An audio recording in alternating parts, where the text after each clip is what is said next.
The following program was made possible by the generosity of those who have determined to hold fast to the true Roman Catholic religion, as expounded by the Roman Catholic Church before the disasters of Vatican II and the so-called New Mass.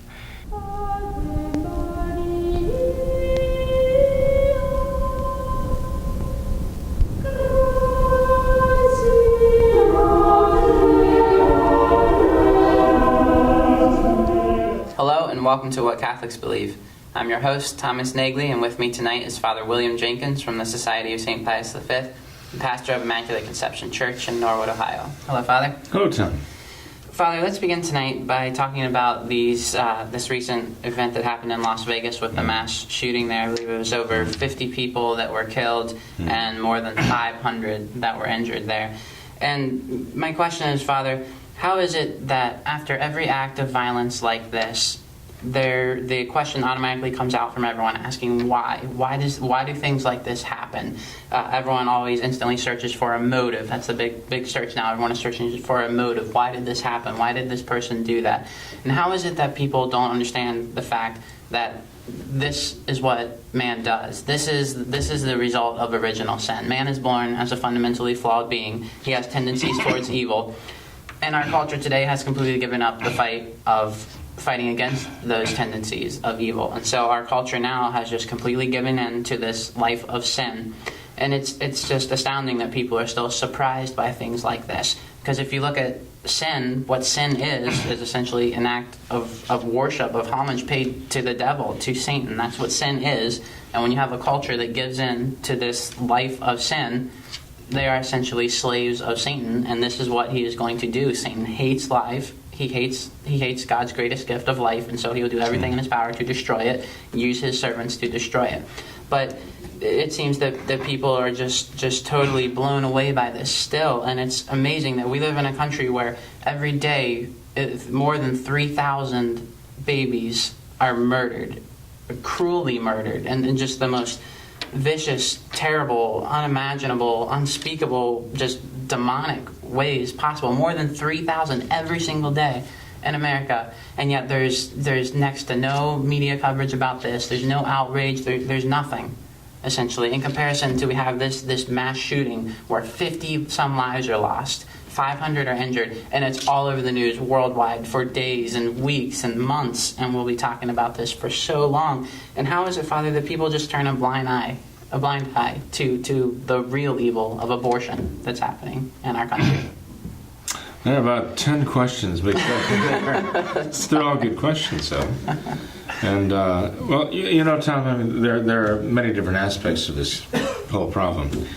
As tragic as it is, and, you know, we pray for those who were victims, obviously.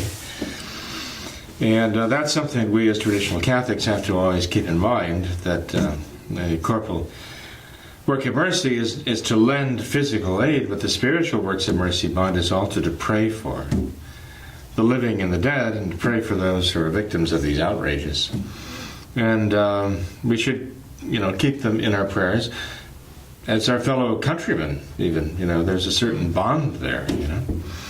But with regard to the questioning that people do, for example, after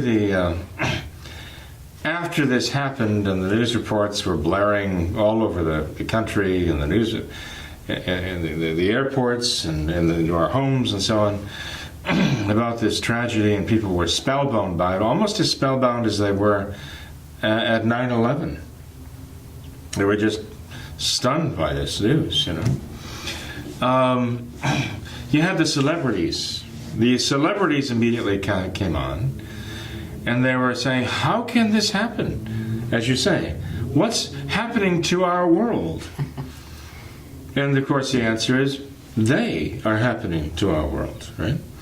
In other words, when they asked the question with this kind of doughy-eyed innocence, the last thing that they could accept is that they have some responsibility for this.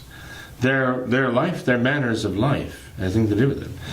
But remember, liberalism is the most formalized species, as it were, of formal contempt It is the most institutionalized form of formal contempt against the authority of God. And liberalism, in its modern definition, has taken over the world, right? A rejection of God's authority, absolute rejection of God's authority to govern anything. He's not allowed in the classrooms. He's not allowed in the law courts. He's not allowed in the stadiums, somewhat now. At least that's what we're told, right?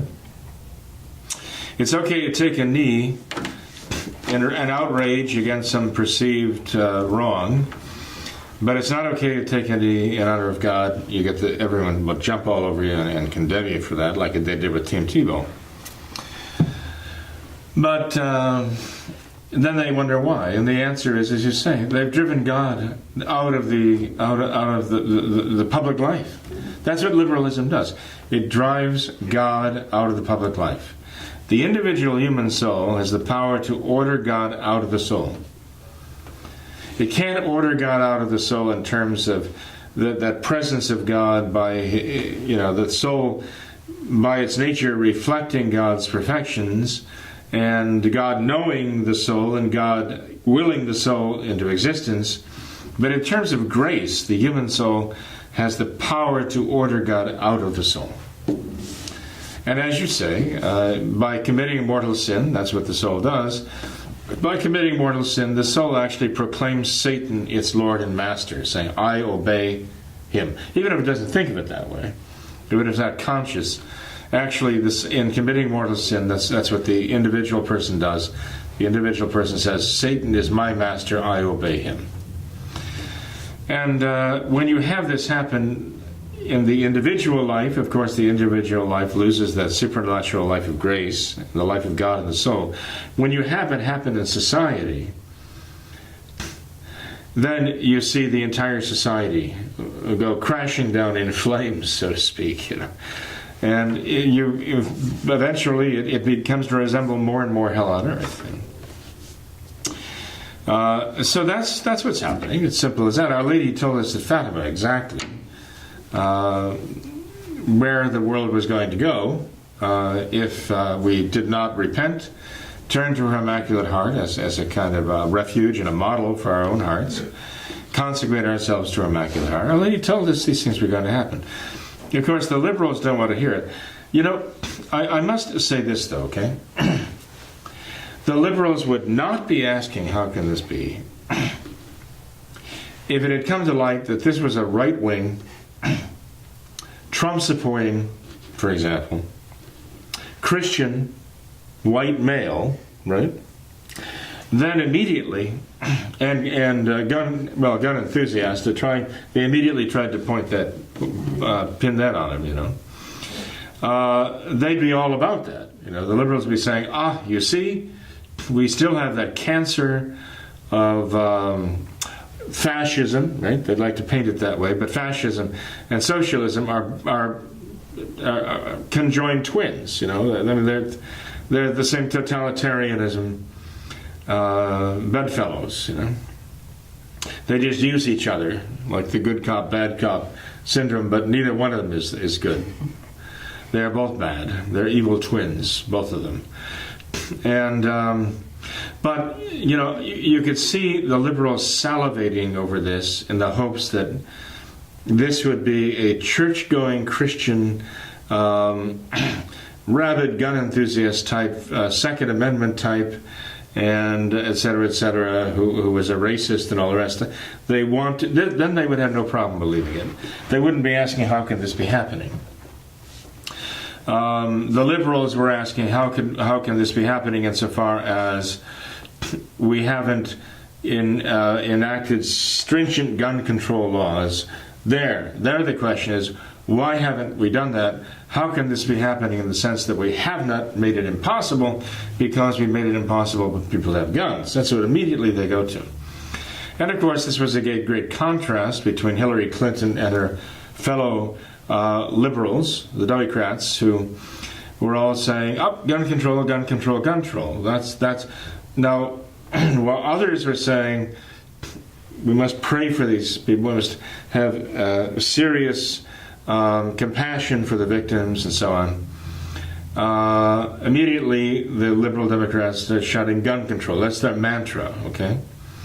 Some start talking about God, and others start talking about government, gun control, because government is their God. As long as they're government officials, it will be their God. Anyway, let's put it that way. Someone suggested that actually this shooter was targeting this particular audience because of the more conservative political bent expressed in the country western music scene. They'd sung God Bless America. There probably were quite a number of American flags in evidence. I didn't actually see the venue before the shooting started. But I would bet that there was a lot of patriotism expressed in this. And so the ISIS, the Islamic State people began to immediately crow, this was their operative, this was an Islamic soldier, ISIS soldier who was radicalized to do this. And there were denials all around, immediately, knee-jerk denials. No, that's out of the question, there's no evidence for this. This is ISIS and its death throes, just grasping for straws to gain some kind of credibility.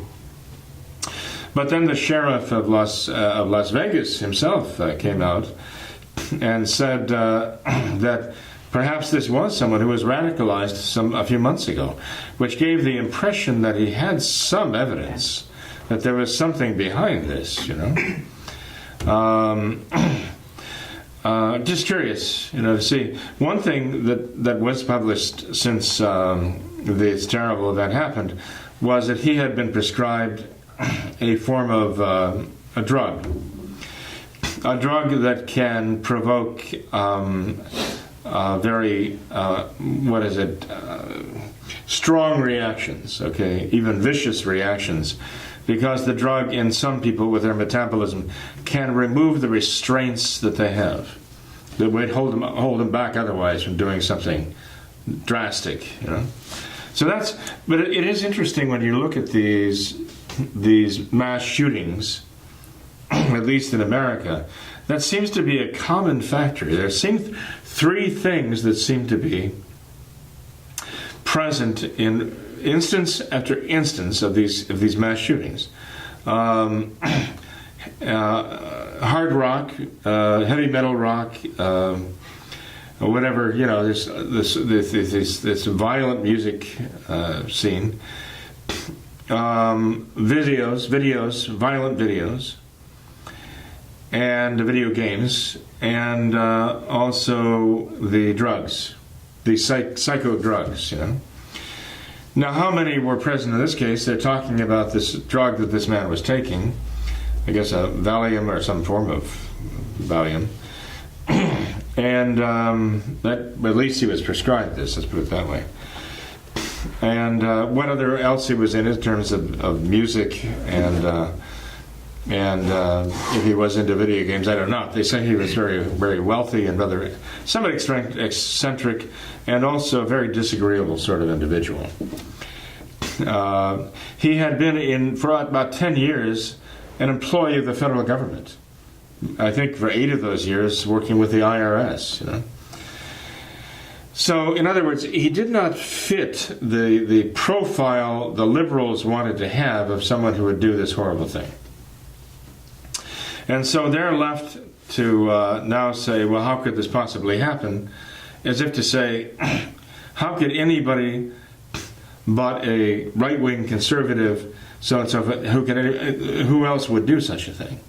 But time after time after time, they're finding it is their own creatures of liberalism who are doing these awful things.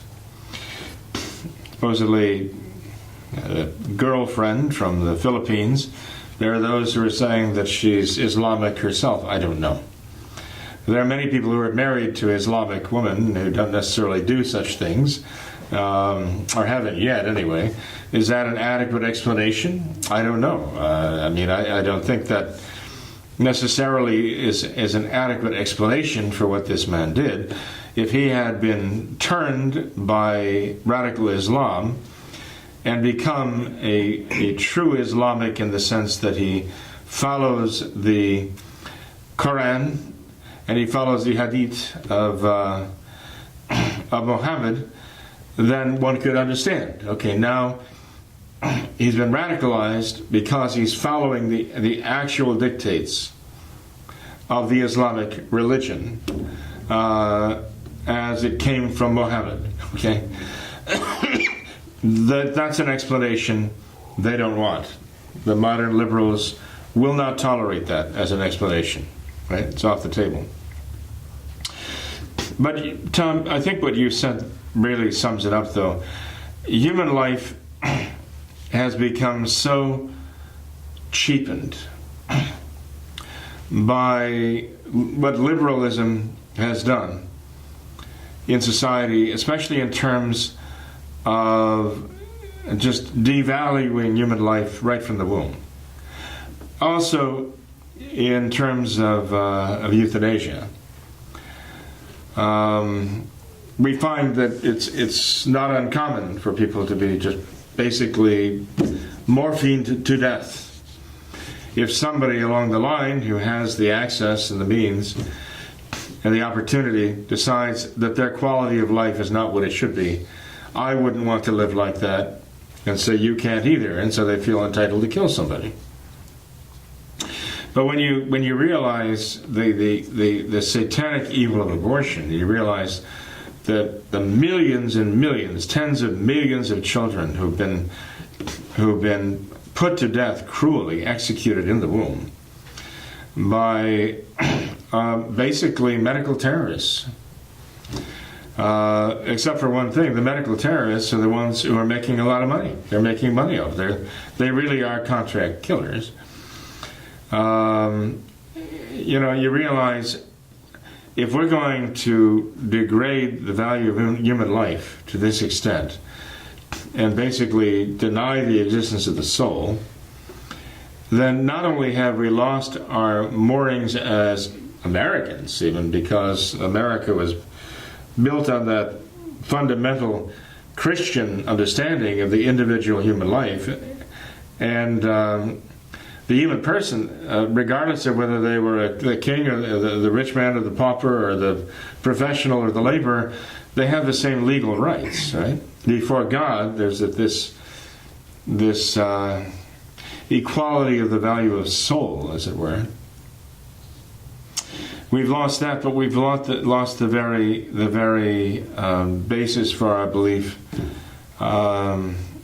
as Catholics, as Christians at all. We've lost that. If we make peace with the idea of abortion and do not consider that to be a war against humanity, but even more than that, a war against God, and we even strike a truce with it, we've just lost everything.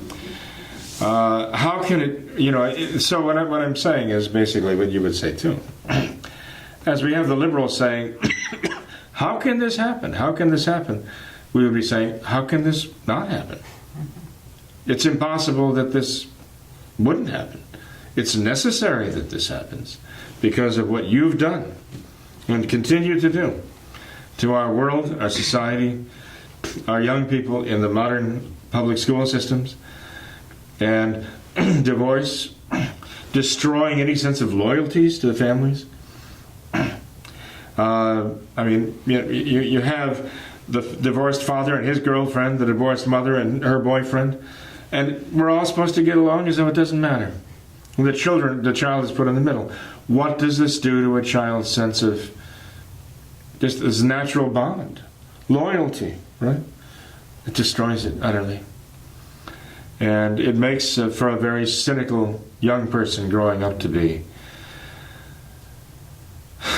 well, sometimes just a very hopeless, young adult. So yeah, this is what we're dealing with. It's the world that they have made. And the solution, of course, as you know, is to turn to God and to make people understand that they have to turn back to God, repent, and make reparation for the scandal they've caused, especially to the young people. Father, you make that point often about the fact that human beings have souls, and when man ceases to be good, he doesn't just become like an animal, he'll become like a devil because he has a soul. And you mentioned how the Las Vegas shooter may have been radicalized by Islam, and there's no system that does that better than Islam. Turn a man into a devil, essentially. But it goes right along with everything else that's happening in society. There's liberalism and everything else, all this other stuff, and they work hand in hand with Islam and everything else to turn men into devils, and that's essentially what we have now, just a society of devils. And so things like this will continue to happen for as long as liberalism prevails. I'm afraid so. This is exactly Satan's message, though. Turn from God, don't listen to him, listen to me. And as long as people are willing to do that, then that's who they're going to resemble, The image of God is in man. Satan wants the image of Satan in man. He wants all mankind to bear the image of Satan. How do they do that? By their rebellion against God. He wants them all to carry that mark. He considers it to be a mark of honor to himself. He's proud of it because of his pride. He's proud. But then you look at people like Saul Alinsky, the great revolutionary mentor of Barack Obama and Hillary Clinton, right? Dedicating his rules for radicals to Lucifer, the first great revolutionary who rebelled and gained his own kingdom of hell. Saul Alinsky is the modern liberal Trotsky, as it were, for the whole world, leading the revolution, worldwide. He's gone now, but I'm afraid his spirit, as it were, his malevolent spirit, is still very much at work in his protégés, and but this is their model. There's a man who explicitly made Satan's rebelliousness the model for his life, and what he wants to make the model for the entire world. Absolutely, this is what Satan wants. He wants to revolutionize everything. They want the revolution en permanence, as they're saying. A continued, endless, ongoing revolution. They're getting it. Father, let's move on though. They think they are. So God says, enough. Yeah, hopefully. Let's move on though, back to this correctio that we've been talking about. We received an email from a viewer who mentioned how several months ago there was an analysis done by a certain priest in the SSPX, and he said that according to his analysis there were no errors, no heresy contained in Francis' document Amoris Laetitia. But at that time was when Francis and SSPX were in talks of reuniting, and the SSPX was apparently on the verge of signing on with Francis. But now that deal is apparently off the table for the foreseeable future, supposedly, now it seems that Bishop Fillet has kind of done a 180, and now he is signing this correctio, saying that yes, this Francis is teaching heresy. Is there a contradiction there, Father? Well, yes, and necessarily so. I mean, when you're on the one hand playing politics in a sense that you want to kind of strike a deal with someone who despises what you stand for, you're going to be compromising. You're going to be looking for a way to sort of minimize the problems, to make it look legitimate that you seek to strike a deal with them, right? But when there's no deal, then you go into attack mode, and try to justify why there's no deal, why we can't do this right now, and show, well, look, I mean, these are the bad things about this person that we this is the obstacle. I mean, Hitler and Stalin were mortal enemies, not because they weren't birds of a feather. They were birds of a feather, and that's why they were mortal enemies. They were going to contend over control, right? And one wanted domination, and they wanted to dominate the other. But they struck the deal, right? They struck the pact over Poland, and they made an arrangement under cover that the Russians and the Germans would invade Poland back. Say that was the beginning of World War II. Supposedly. And even the Soviets, the communists, were scandalized that Stalin would make a deal with that horrible Hitler. And the fascists, of course, were scandalized that Hitler would make a deal with that horrible Stalin, right?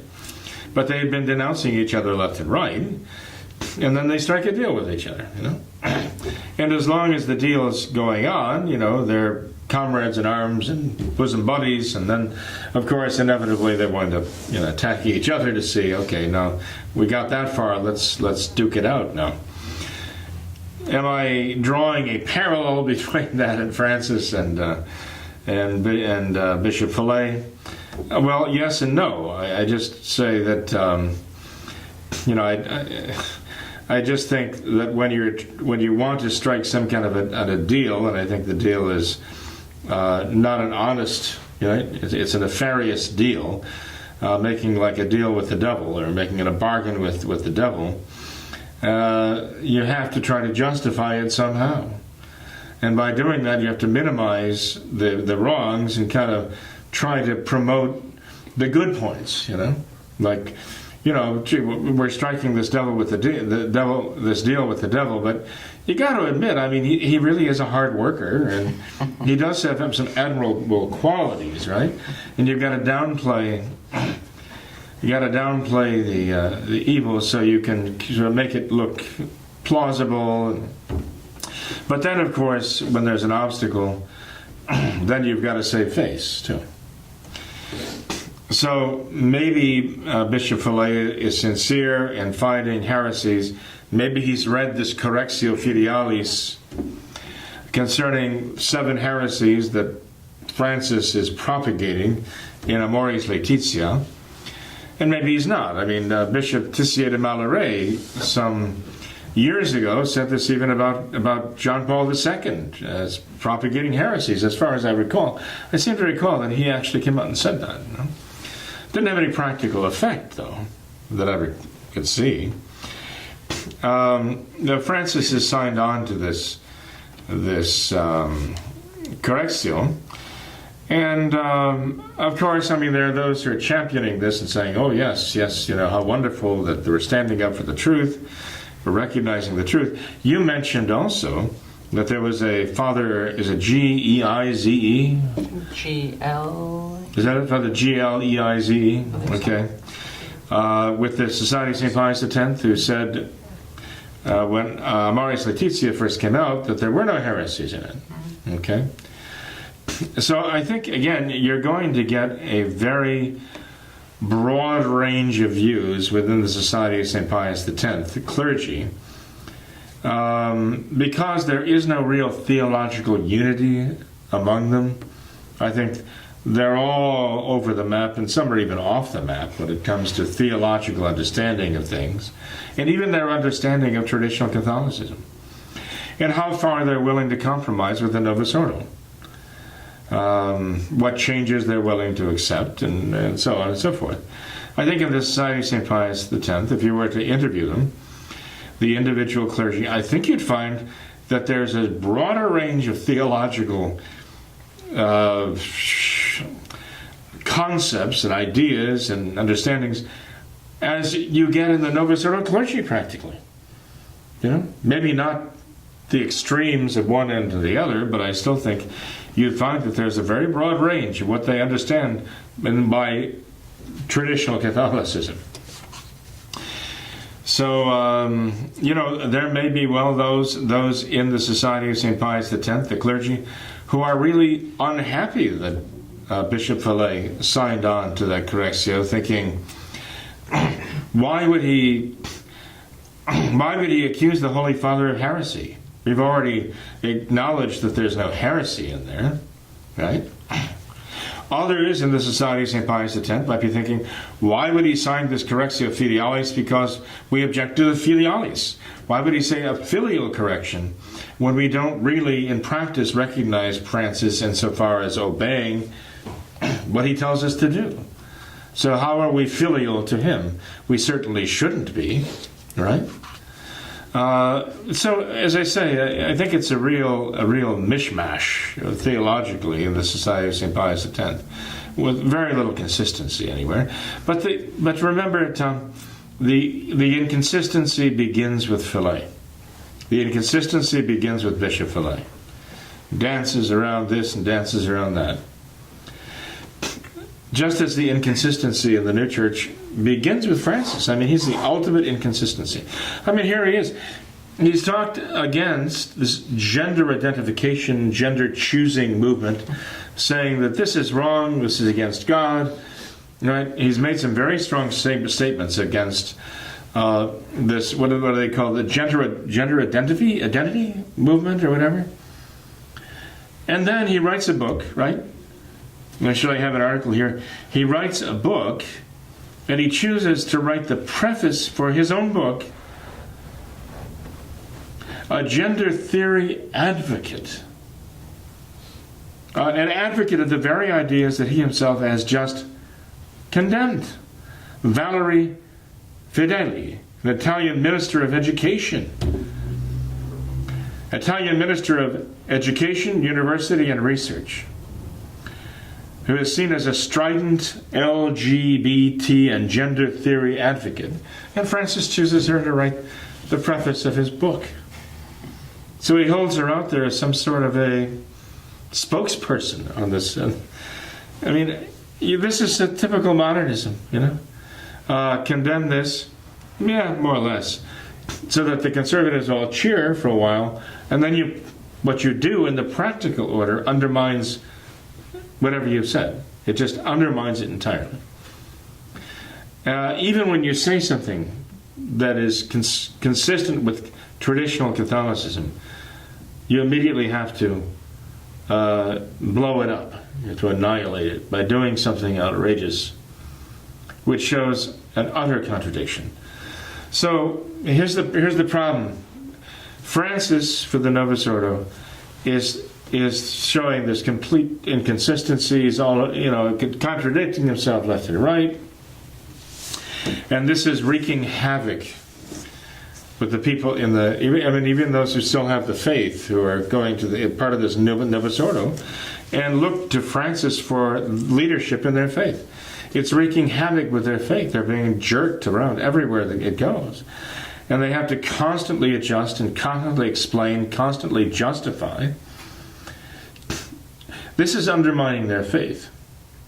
And then on the other hand, you have Bishop Fillet, Bernard Fillet, who for the Society of St. Pius X is kind of mimicking this dance that Francis is doing within the Society of St. Pius X.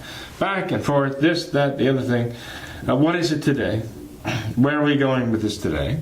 One day we say we're really seeking unity with the Holy Father, and the next day we're signing this correctio filialis saying that he's actually propagating heresy. As though that has no effect on the other thing? As though they're totally unrelated? There's no problem there? And eventually people just kind of throw up their hands and saying, this is irrational.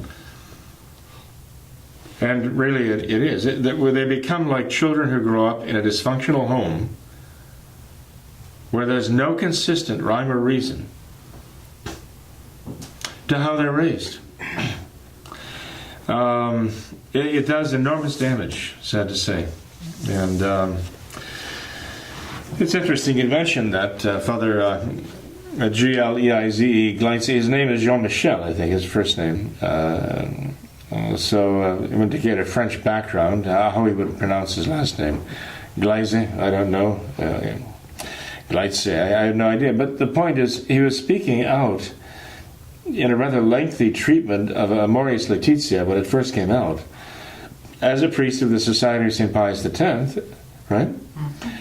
His words were taken as some kind of a St. Pius X Society analysis, right? It wasn't condemned by the leadership of the Society of St. Pius X, so it was allowed to pass as a worthy analysis of Amoris Laetitia, and almost like floating a trial balloon to see, how people would react. I guess, I don't know. But his analysis led him to the conclusion that there were no heresies in Amoris Laetitia. And now the Correctio insists that not only are there heresies, but Francis is propagating 7 heresies, by Amoris Laetitia, and Fillet has signed on to say yes, he has, and yes, I stand against him in this. So, the traditional Catholic people need consistency, and that means that they need somebody who will stand by the faith and not follow politics. Mm-hmm. Father, what about Cardinal Burke? We received an email from someone asking about him, how he seemed to be so against Francis, and he was part of the Dubia Four and all that for a while. But then he kind of had a falling out with Francis, but now apparently he's mended fences with him, and he's back on the Vatican court, and now there's this he's an advisor. He's not. He's gone. He was the prefect, but some say, oh, he's been reinstated. He hasn't been reinstated. He's being brought back somewhat into the limelight. You might say rehabilitated, like the way how they rehabilitate the disgraced leaders. I guess I don't know what he had to do to secure a rehabilitation, but he's certainly not the prefect of this court anymore. But remember, Tom, when they were naming bishops and cardinals back, for the last 50-something years, the modernists are choosing men who they believe can be counted on to toe the party line. That no matter what else is of a concern to them, they will ultimately toe the party line, no matter what.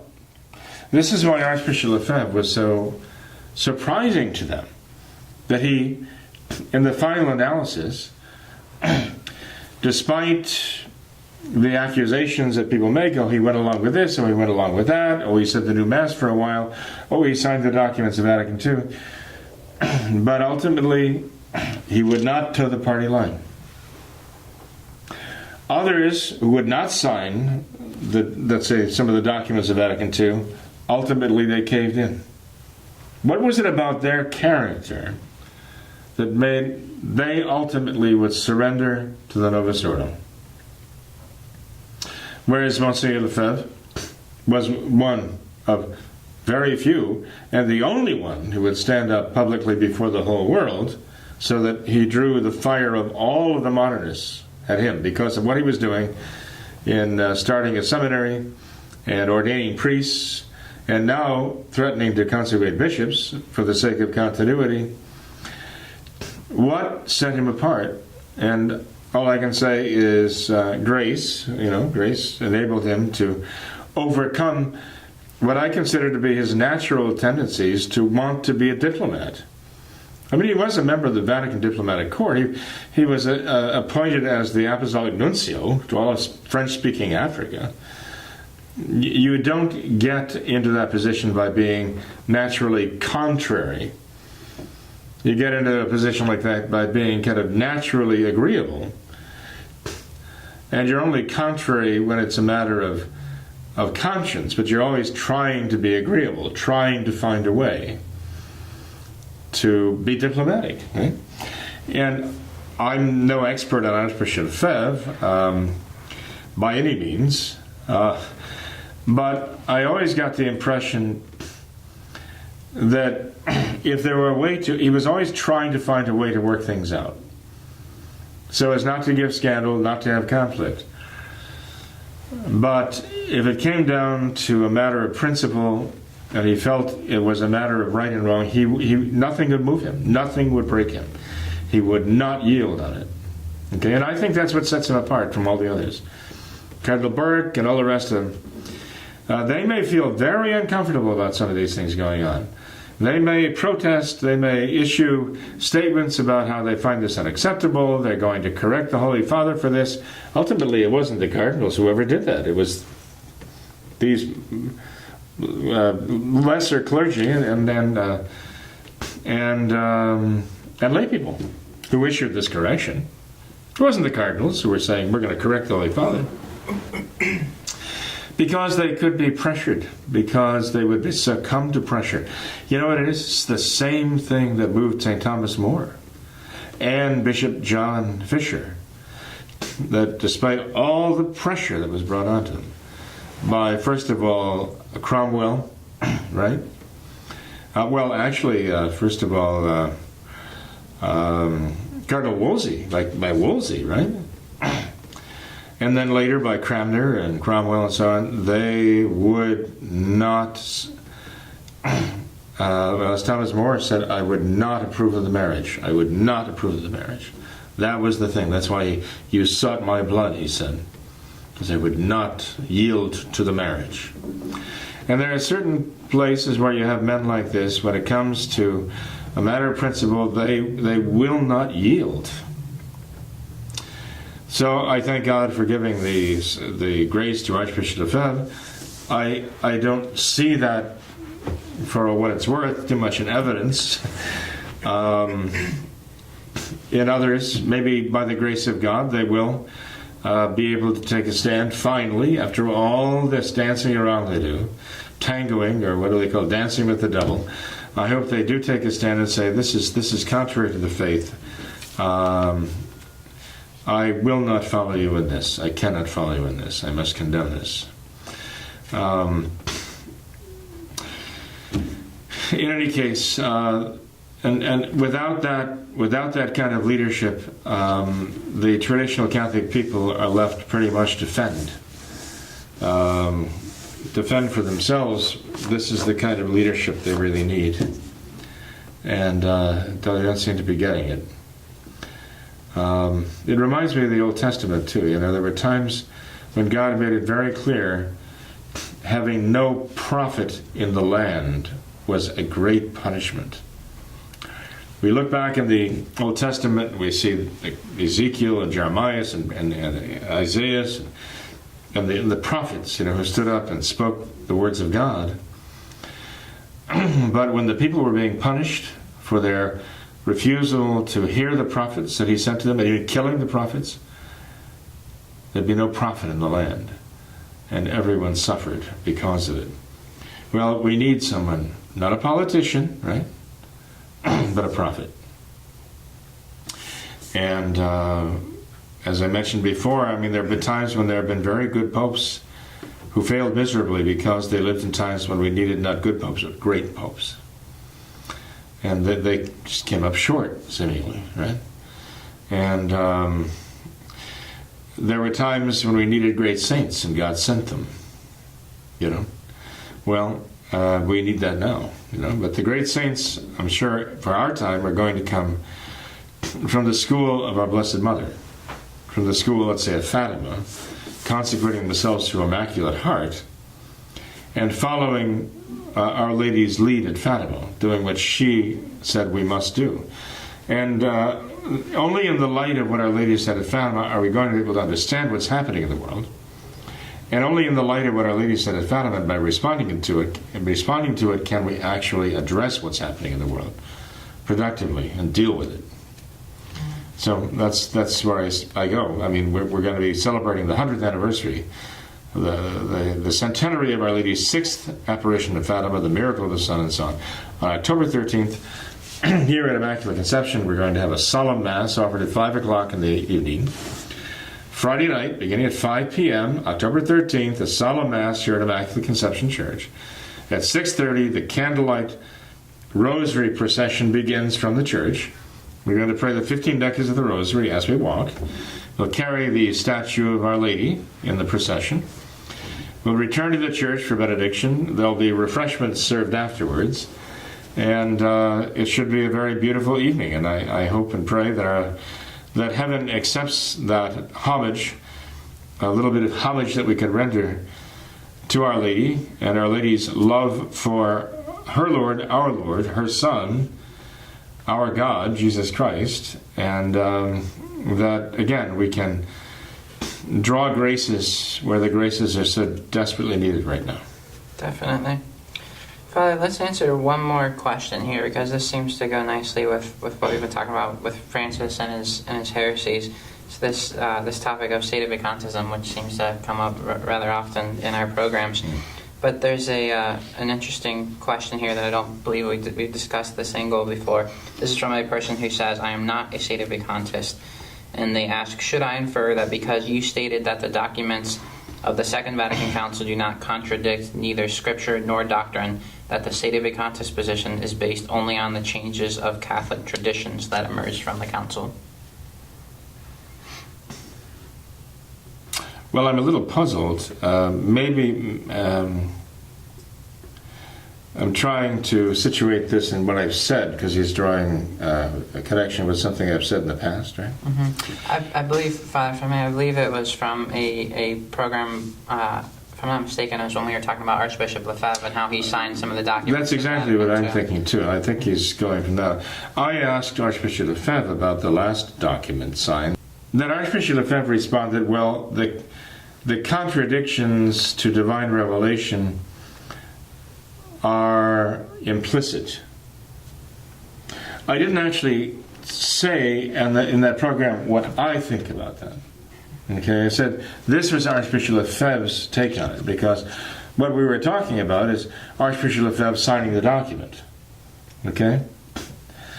Now one would think if someone signed Dignitatis Humanae Personae, I think that was it, Dignitatis Humanae Personae, if one signed that document, that Archbishop Lefebvre would not have signed it even if he saw implicit contradictions to divine revelation and to the dogmatic teaching of the Church, that he still wouldn't have signed it. At the time, if he'd even seen at the time there were implicit contradictions. So I gathered from what Archbishop Lefebvre told me at this time, this was back in the early 1980s, that he had come to see that there were implicit contradictions after the council was over. Which I could understand, because at the beginning of the document, Dignitatis Humanae Personae, the modernists had allowed to be added a couple of paragraphs that were quite traditional Catholic teaching about the obligation of every conscience to find the truth and to adhere to the true faith and the one true God. Okay? So maybe the Archbishop at first thought, well, the addition of those two initial paragraphs, in a sense, clear up and clean up that document now and state the Catholic faith. And with that in mind, he signed it. If he were here, I would ask him, but he's not here right now, so I can't. But I'm just trying to put it all together as what he said, in terms of what he said, that he saw in the early 1980s that there were implicit contradictions, and the contradictions would necessarily be between the traditional teaching in the first two paragraphs and whatever came after that. Okay.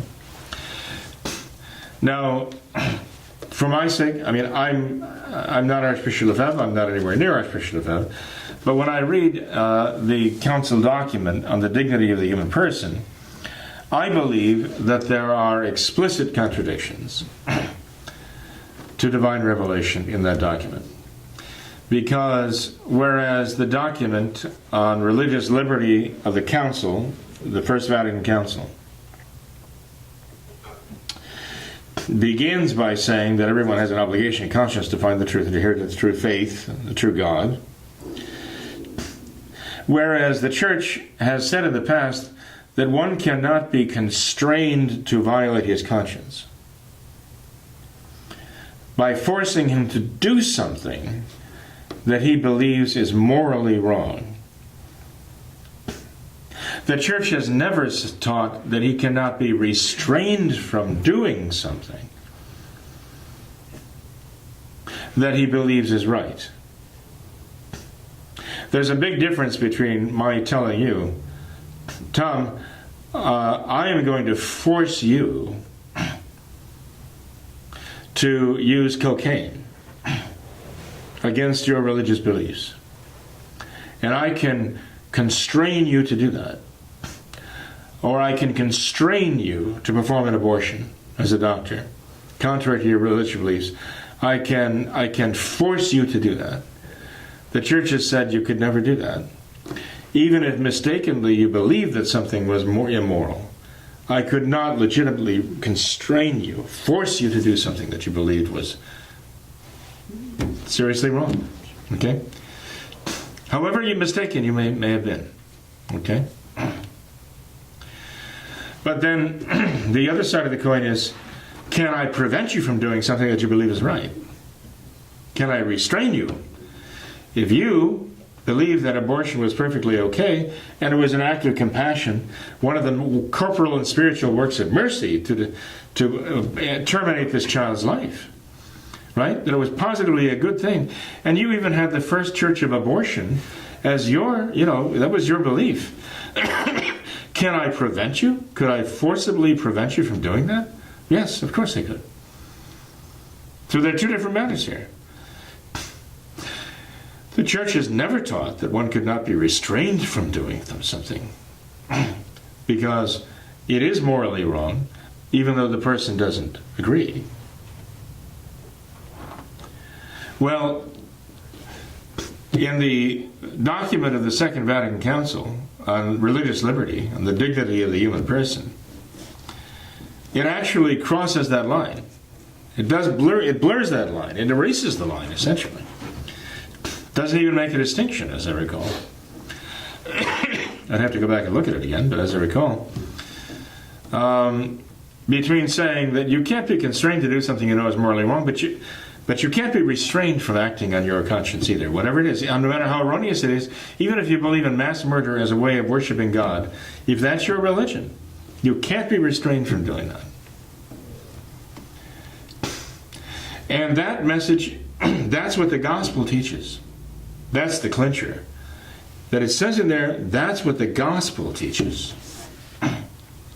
Now Vatican II is making that a matter of divine revelation.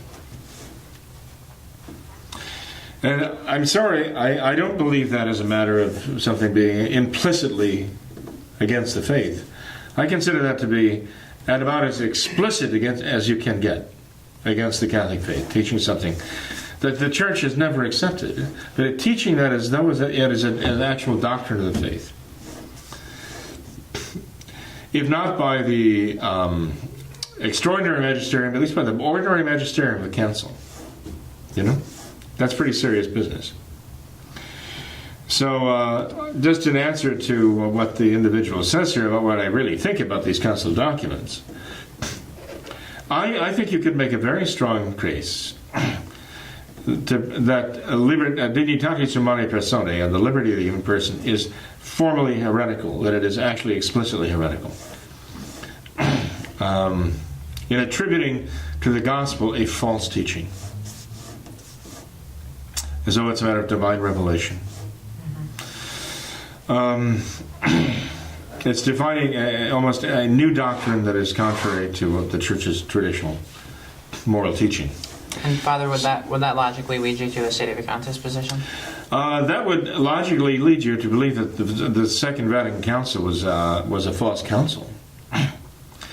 That, if not at the beginning, somewhere along the line, that the Holy Ghost was expelled from the council. Personally, I believe that the Holy Ghost was never invited to the council. I think John the 23rd had his own agenda there. The radicals of the Rhine countries and the modernists had their own agenda there. That there were Catholic bishops and cardinals who were working on the Schema to begin discussion that were very Catholic and would have led to very Catholic conclusions, but they were discarded at the beginning. We know that. And the discarding of those Schema, the schemata, that were established to begin the council, was a formal rejection of what they stood for. And that was a declaration that we are not here to discuss the Catholic faith. That's how I see it anyway, what it's worth. So I consider Vatican II to be a false council. People who are following this, the Catholic Church does not teach in ambiguities. The Catholic faith does not teach in heterodoxy, and that's what Vatican II is. It's constantly contradicting itself. This is true, but so is this. And they contradict, constantly doing that. That is not the voice of the Catholic Church. That's not the voice of Christ. It certainly isn't the voice of the Holy Ghost. So I think from the very beginning, this was a modernist robber council. You look back at the history of the Church. There were things that were purporting to be councils that the Church ultimately rejected. and either rejected in part or rejected in entirety. And you look in the history of the church, you'll find that. So, no, I think this is a modernist tactic, Vatican II. But in any case, so do I think Sedevacantism, has I do. Personally, I believe there are very sound theological reasons for believing the Sedevacantist position that Francis cannot be the Pope. I've said that before. I've made it clear before that if a man does not formally accept the papacy, even if he's unanimously elected, if all the cardinals vote him to be the Pope, and he does not accept the office, that he cannot be the Pope. And Francis doesn't even believe in the office of the papacy. I've made that very clear, I thought. So again, I've never had anybody address that issue. Nobody has ever actually addressed that issue with me and answered that question. Not even begun to try to discuss it. They just completely ignore it. I think they're making a big mistake myself, for what it's worth. But so I gather that our writer here has not really heard any of that. Maybe he's just listened to some of the programs, not all of them. So, the thing is, I do see problems with the Sedevacantist position also. Okay? So, it's not as though I'm saying it's an open and shut case here, signed, sealed, delivered. It's like a matter of divine revelation that the Sedevacantist position is the correct one. There are theological problems with that, and some of them rather serious theological problems. I realize that. And I think that's why you have the Sedevacantists and the anti-Sedevacantists going at it, because each side is saying the other one would destroy the church. Each saying the other one would undermine the faith and undermine belief in Christ's word and destroy the church. And so they're going at it as though they're going to fight to the death over it. Because the Sedevacantists say, well, if you're right that a true pope can do these things, then you're just basically making a mockery of the office of the papacy. You're destroying the whole concept of the papacy, and you're making a mockery of Christ's teaching. The anti-Sedevacantists say, if you Sedevacantists are claiming this, what you're saying would destroy the church, would undermine the teaching of Christ, and say that the whole church is following somebody who's not really the Pope, and that would be, an attack on the church too. They're actually using the same arguments basically fundamentally against each other. That's a good point. Do they have theological reasons behind it? Yes, they do. And I would say from a theological point of view, even from a canonical point of view, I see the Sedevacantist side as... I just can't explain away the objections. But I do see that I do see where I see where these anti-Sedevacantists are coming from, and why they are almost on the verge of panic about the Sedevacantist position. Why they interpret that to mean that the Sedevacantists are actually saying the church is through, and why they react the way they do. So impassioned, in such an impassioned way. I don't see that being the case, but I see that they see it that way, But again, there is something very, very difficult for a Catholic to accept with a claim that for the last 50 years or so, there's been no valid pope, no real vicar of Christ on earth. That none of these cardinals that exist right now are actually cardinals. So the conclaves, when they're called again, they can't really elect popes anyway. And so it's over. There is no papacy, no traditional means of providing a pope for the church. From here on, ever, from now on. That's a very difficult thing to come to grips with, Is it not? It is. It is. It is. For any Catholic, that would be very difficult to come to grips with. I see where they're coming from on that. They're looking down the road, seeing the consequences, and thinking, "Oh my, where is this taking us?" So I understand that very well. I myself don't have an answer to that. Honestly, I don't. I've heard people glibly say, well, convalidation will take care of that. No. That's not an answer. I'm sorry. That's not taking the question seriously. And the others say, well, Christ himself will come down and he will appoint somebody. Oh, that's really going to help. So then you get Luigi, the taxi driver in Venice. Actually, there are no real taxi drivers in Venice. They have gondolas. But anyway, he stands up and says, hey, last night I had a vision. I'm now the Pope. And then certainly there are going to be half a dozen people somewhere who are going to sign on and to Luigi, the taxi driver's papacy.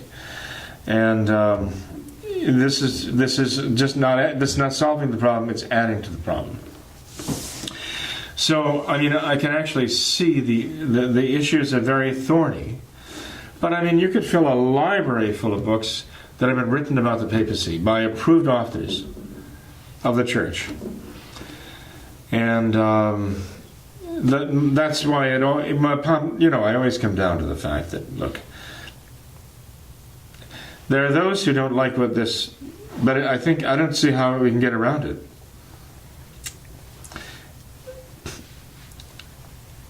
No matter how convinced I may be one way or the other, I mean, no matter how convinced you are one way or the other on the question, you are not the Pope.